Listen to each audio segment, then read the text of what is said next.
आकाश में है। कितने आकाश है?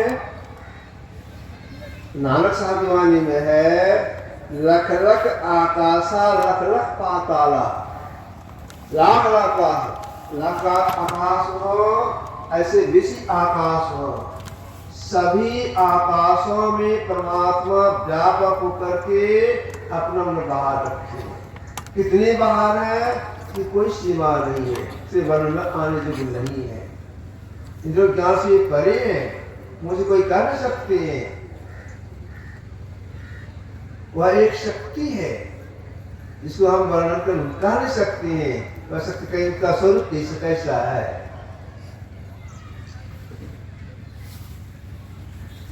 श्वेत नाम का एक विद्यार्थी था। उनके पिताजी उच्च कोटि के महापुरुष थे, ब्रह्म ऋषि थे। अवसर पाकर के श्वेत के पिता के पास गए, प्रणाम किए, चंद्र के प्रणाम किए और हाथ जोड़ते कहते, पिताजी आप उच्च कोटि के महापुरुष हैं। ब्रह्म का सही स्वरूप क्या है, परमात्मा का सही स्वरूप क्या है, अल्लाह का सही स्वरूप क्या है, आपको बुद्धि में समझा दीजिए। कहा ठीक है बेटा, मैं समझा दूंगा। एक काम करना होगा, और काम यह करना होगा, सामने देखिए वृक्ष है, जाओ सारी फल तोड़ के ले जाओ, मैं तुमको ठीक से समझा दूंगा ब्रह्म का सही स्वरूप क्या है।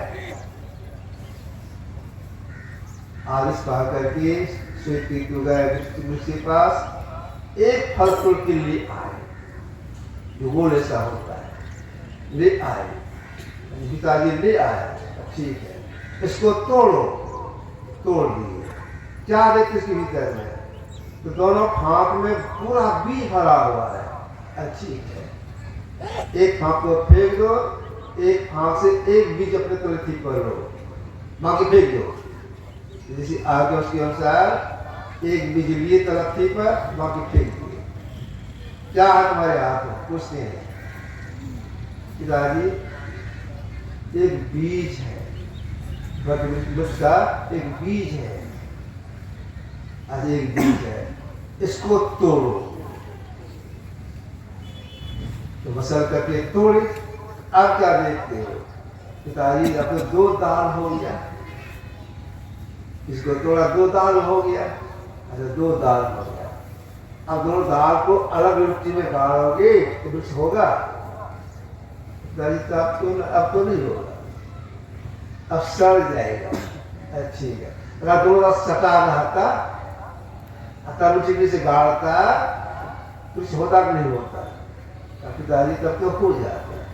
जब दोनों सटा रहता, मिट्टी नीचे हम गाड़ते, उसमें पौधा हो जाता, गाछ हो जाता। अब नहीं होगा, तब अलग अलग हो गया। तुम ही बताओ, दो दाल सटा रहा तो वृक्ष बनता, अलग अलग वृक्ष नहीं बनेगा। तो दो दाल के बीच में क्या है, वृक्ष बनता? दो दाल के बीच में कुछ भी नहीं है। ऐसे तो कुछ नहीं कहते हो, वही सब कुछ है। ये ब्रह्म का सही स्वरूप है। अब देखिए किस समय क्या करा है, जिसको कुछ नहीं कहते वही सब कुछ है। एक ब्रह्म का स्वरूप है। एक गुरुदेव कह रहे हैं, वर्णन में आवे नाही अकथ अनामी आय सब जगह है। और कहा कि प्रत्येक परमाणु अणु लघु दीर्घ सर्वतनु व्याप्ति परमाणु में भी आकाश परमाणु घुस करके उन्होंने बाहर रखी है। जो ऐसे परमात्मा है, अखिल गुरुदेव का कहना है, अनादि अनंत परो निर अवयव विभो अक्षय अजय अतसगत भावी। जो वाणी का विषय, जो परमात्मा वाणी का विषय नहीं है, कहने में आ रही है, उसमें एक नहीं होती है। आदि मध्य और अंत ये तीन नहीं होती है, ये तीन माया में होती है। तो जो ऐसे परमात्मा कोई गुरु द्वारा नहीं जान सकते हैं, वो बना गोचर आत्मगम सूक्ष्म कर गुरु का है। जो ज्ञान से परे हैं, जो ज्ञान से परे हैं वही सबका संरक्षण करने वाले हैं, सबका संरक्षण करने वाले वही हैं। भगवान कृष्ण महायोगेश्वर थे, इन्होंने संसार में लोगों से कहा द्वाविमो पुरुषो लोके समर्भूतान उत्तम ये लोग तेरे नाम से भी ईश्वर है। और परमात्मा कैसा है? द्वाविमो पुरुषो लोके सबसे एक वे सब में है, वो प्रकृति में है, दोनों से परे है, सबका भरण करने वाले वही है। जो सबका भरण करने वाले हैं वे सब शक्तिमान है, उनका सब जगह हाथ है, सब जगह पैर है, तो सारा अजब है, सबका सब करने वाले वही है। महाराष्ट्र के राजा बने थे शिवाजी। शिवाजी समस्त रामदास जी को अपना गुरु बनाए। शिवाजी राजा है तो अपनी सुरक्षा के लिए शिवाजी एक गढ़ बनवाने लग गए, मजबूत गढ़ बनवाने लग गए। हजारों मजदूर को काम कर रही है, शिवाजी स्वयं खड़े होकर के काम करवा रहे हैं। गढ़ कमजोर नहीं बने, इस वजह इसको तोड़ नहीं सके, खुद स्वयं खड़े होकर बनवा रहे हैं। एक हाई मन में भाव उत्पन्न होता है शिवाजी को, अगर मैं यह गढ़ नहीं बनवाया होता, इतने लोग जो काम करते हैं, साथ में मजदूरी देता हूँ, इस सब से भूखी मरती, काम दिया हूँ, पूरा काम लेता हूँ, शाम से पैसा देता हूँ, अनाज खरीदता है, कभी लोग खाते हैं, नहीं देते, नहीं काम देते, ये लोग भूखे रहते। मन भाव कम होता है, जिनके गुरु समस्त रामदास जी की तुरंत जान है। संत की दृष्टि बहुत पहली होती है, तो मन के विचारों को जानता आती है, विचारों को जानता आती है। अरे शिवाजी मेरा शिष्य है, इसके अंदर में अहंकार उत्पन्न हो गया, मैं मजदूरों को खिलाता हूँ, अहंकार सबसे मिल से इसका पतन होगा। लेकिन मेरे समझ आ गया है, मेरा शिष्य बन गया है, मेरा कर्तव्य होता है इसकी रक्षा करना। तो अंतर्धान होते हैं, शिवाजी काम करवा रहे थे ताकि प्रकट हो जाती है। जैसे प्रकट हो गए सामने में, शिवाजी प्रणाम किए, समस्त बोले शिवा जो गढ़ बनवा रहे हो बहुत अच्छा कर रहे हो, राजा कैसा चाहिए तो अपने लिए मजबूत गढ़ बनवा ले, लेकिन देखो शिवा जो सामने पत्थर पड़ा हुआ है तो को पीछे बाधा हटा दे, पत्थर को हटवा दो, खुलासा जगह हो जाएगी। ठीक है, बिल्कुल तुरंत हट जाएगा। बोला अर्थ मजदूर को आगे पहले यही काम करो, खुद ही काम किया है। ये पत्थर पड़ा हुआ है चट्टान ऐसा, इसको यहाँ तोड़ के हटाओ। सब मजदूर अर्थ मजदूर हथौड़ा लाए, तब विचार के ऐसे नहीं टूटेगा, एक ही जगह मारो, तब कमजोर पड़ेगा, फटेगा तब हटेगा। एक ही जगह पर हथौड़ा मारना शुरू किए, धड़ाम धड़ाम मार रहे हैं। बहुत दिन के बाद पत्थर फट गया, तो दो पांव हो गया। मजदूरों सोचे अब तो फट गया, हटा देना चाहिए, तो एक फांक में लगे मजदूर से, जैसे खिसकाने लग गया, पर खिसकाए तो देखते क्या है,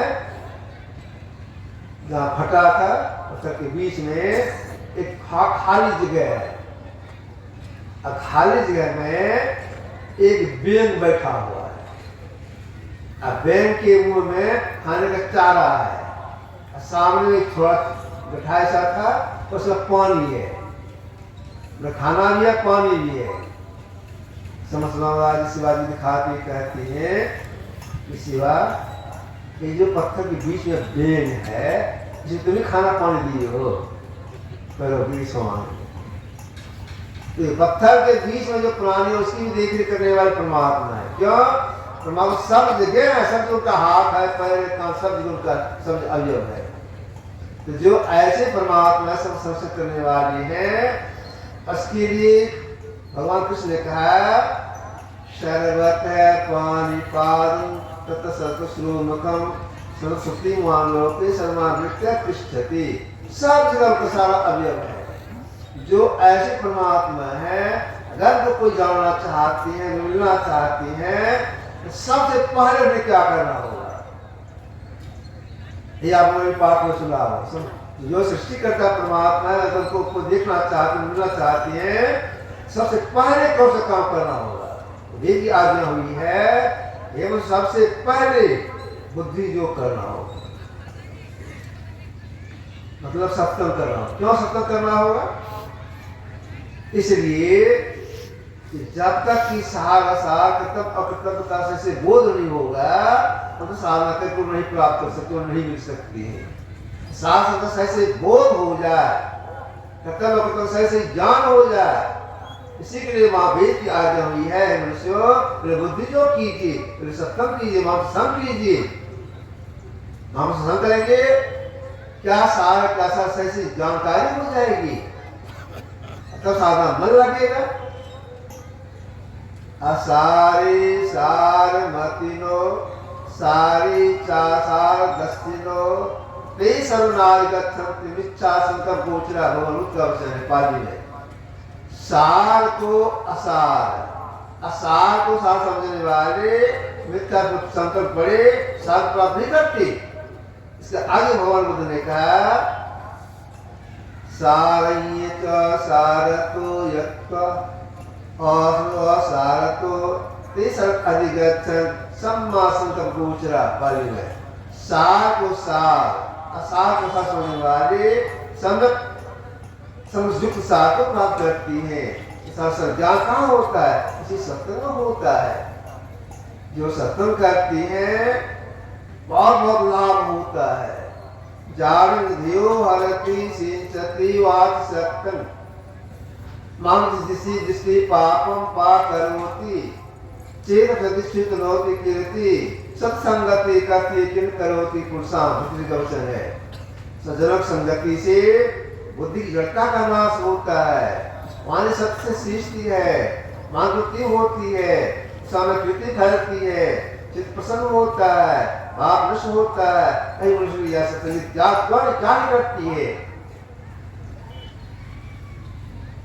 जो संतों का संग करती है, ऐसा संस्कार पड़ जाता है, अब जीवात्मा एक न दिन किसी जीवन में परमात्मा साक्षात्कार करके सदा के लिए दुखों से छूट जाएगा। तुलसीदास महाराज ने लिखा है तुलसी कबनी जोग ते सत्संगति जब हो राम मिलन संशय नहीं काय समझ सबको। कितना जोर शब्दों को महाराज लिखा है। तुलसी कबनी जोग ते किसी सत्य में आ गए, परिणाम क्या निकलेगा इसका? राम मिलन संशय नहीं कैसे समझ सबको राम का मिलन होगा। तो जो थोड़े काल सत्संग करते संस्कार जी को एक दिन से लाके छोड़ता है। अपने देश में छोट के महापुरुष हो गए शंकराचार्य। शंकराचार्य बचपन से ही व्यक्ति भाव में रहते थे, व्यक्ति भाव में रहा करते थे, तो संसार में फंसे नहीं। जब कुछ और कुछ सियाने हो गए तो अपनी माँ से निवेदन करने लग गए कि माँ हमारी बड़ी इच्छा होती है हम सन्यासी बनेंगे। कौन माँ कहेगा बेटा हम सन्यासी बनने के लिए?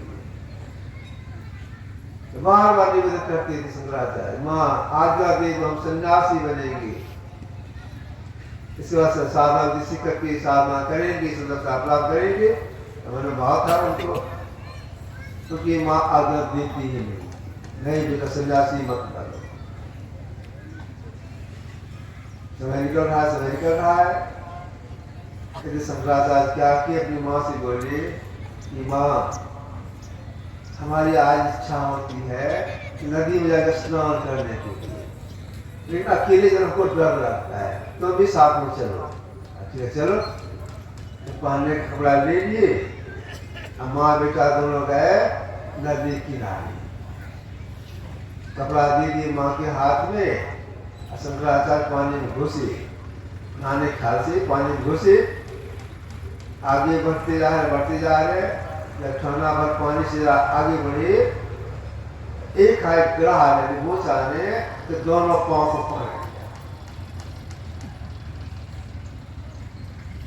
खींचने लग गया, खिसा में गिर गए। अब वो ग्राह जो है इसको खींच के अथाह पानी को ले जा रहा है। अब ये माँ देख रही किनारे में, मेरे बेटे को ग्राह ले जा रहा है, निकल जाएगा। इस चिल्लाते हुए कहते शंकराचार्य पुकार के कहते अपनी माँ से, माँ हमको ग्राह ने पकड़ लिया, अब हमको निकल जाएगा। तो कह दो सन्यासी बनने के लिए, कह दो सन्यासी बनने के लिए ग्राह को छोड़ देगा। माँ नजर सामने में जा रहा ग्राह के पेट में, तो बच जाए इस ख्याल से कि माँ कहते अच्छा बेटा तुम सन्यासी बन जाओ। जिका सन्यासी बन जा, ग्राह ने छोड़ दिया, माने से निकल गए। तब आपको आदेश दे दिया, अब हम चलते हैं सन्यासी बनने के लिए। प्रणाम किए, चल दिए। चलते चलते पहाड़ के पास गए, गुफा था, वहां गुफा में गए। पहले से महात्मा गुफा में बैठी हुई, वहां गए। महात्मा जो आंख खोलते, अरे आ गया तो कोई बात नहीं, और दीक्षा भी एकांत में साधना करो। साधना किए। जब वो छोटी महापुरुष हो गए, तब शंकराचार्य ने कहा, नरनी दलगत जलमति तरलम तत्त जीवन मत्स्य चपलम क्षणमीय सज्जन संगति रीका भवति भवानव तरणी नौका। क्षणमीय सज्जन संगति रीका, थोड़े काल का सत्संग और सत्पाल करने का कारण बन जाता है। इसलिए इसके आगे ही मनुष्य अगर आप परमात्मा का साक्षात्कार करना चाहते हैं तो अपने अंदर में अच्छाई लाने के लिए, दर्शन को बोध कराने के लिए पहले महापुरुष का संग कीजिए, तो आपको अगर जानकारी मिलेगी।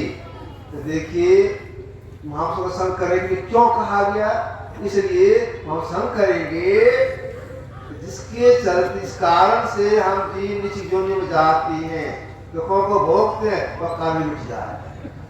हम जीव नीची जोनी में क्यों चले जाते हैं, आसक्ति कारण। जड़ भरत मृगाम जोनी में चले गए, क्यों? मृगाम की आसक्ति हो गई थी, से छोटे मृग जोनी में उनको जाना पड़ा। आसक्ति का नाश कैसे होता है? जीव का चित्त बंधन आसक्ति ही है, इसका नाश कैसे होता है, व्यक्ति कैसे आती है? इस संबंध में अवतार में उतार हुई थी भगवान कपिल, उन्होंने अपनी मां देवभूति से कहा था, प्रसंगम जरं पाशुमात्मने कवियो विदु संस्कृतो मोक्ष द्वारम पावित्रम। ये माता विज्ञान का कहना है, संग और आसक्ति जीव का अच्छे बंधन है। संग और आसक्ति संपत्ति हो जाए, मोक्ष का द्वार खुल जाए। तो संग आसक्ति जीव का अच्छे बंधन है, आसक्ति नाश होता है सतत संग करने से। क्यों? जानकारी मिल जाती है, संसार नश्वर है, शरीर नश्वर है, अकेले आए कैसे रहेंगे, सही बोध हो जाता है। तब उस अवस्था में संसार फंसता नहीं है, को मुक्ति मिल जाती है। तो अगर मुक्ति पाना चाहते हैं, वेद का मान करके शास्त्र बोल के लिए महापुरुष संग करें। महापुरुष को यहाँ तक कहना है, कष्टों का सामना करना पड़े, सत्यों संग करना हो, जिससे आपको नाश होता है, जरूर कीजिए, चूकिए नहीं। कबीर संगत साध की जौ की भूसी खाए, खीर खा भोजन मिले साकर संग न जाए। बढ़िया खाना मिले, नास्तिक आदमी का संग करना मत कीजिए। कष्ट का सामना कर, भूखा रहना पड़े, जो रोटी खाना, जो भूस खाना पड़े, संग करना हो, जरूर कीजिए। ऐसा क्यों कहा? तो जरूर कीजिए। तो देखिए प्रत्येक शरीर के अंदर में उनके जैसे हवा होती है, जो जिस उनके होते हैं उनकी हवा अवश्य होती है। संतों की जो हवा होती है अति पवित्र, उस आवा में जो कोई आ जाते, कोई भी हो आवा में जो आ जाती है, लाभ क्या होता है उसको? सरदा कप ससी अपहरई संत दसवीं पातक चरई, हम लेता है। ठीक ऐसे संतों के दर्शन से पाप का नाश हो जाता है। इसीलिए वेद की आज्ञा हुई है कि पाप का नाश करना हो, असत नाश करना हो, वहां से संग कीजिए, आपका यह दोनों बनेगा। यह जानकारी कहाँ मिलती है? सत्संग से प्राप्त होता है। जो सत्संग करते हैं, आप सत्संग करते हैं, जानकारी मिलती है, सारे सृष्टि परमात्मा ने की है, अल्लाह वही करती है, सृष्टि भी करते हैं, अल्लाह वही करती है।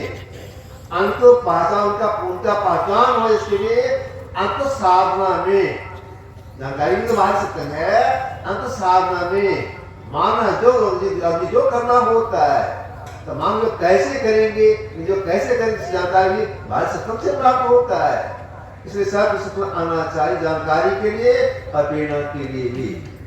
9:30 बज गए हैं, ये आप सबका से रखा। अगली सुनाने सुनेंगे। श्री सद्गुरु।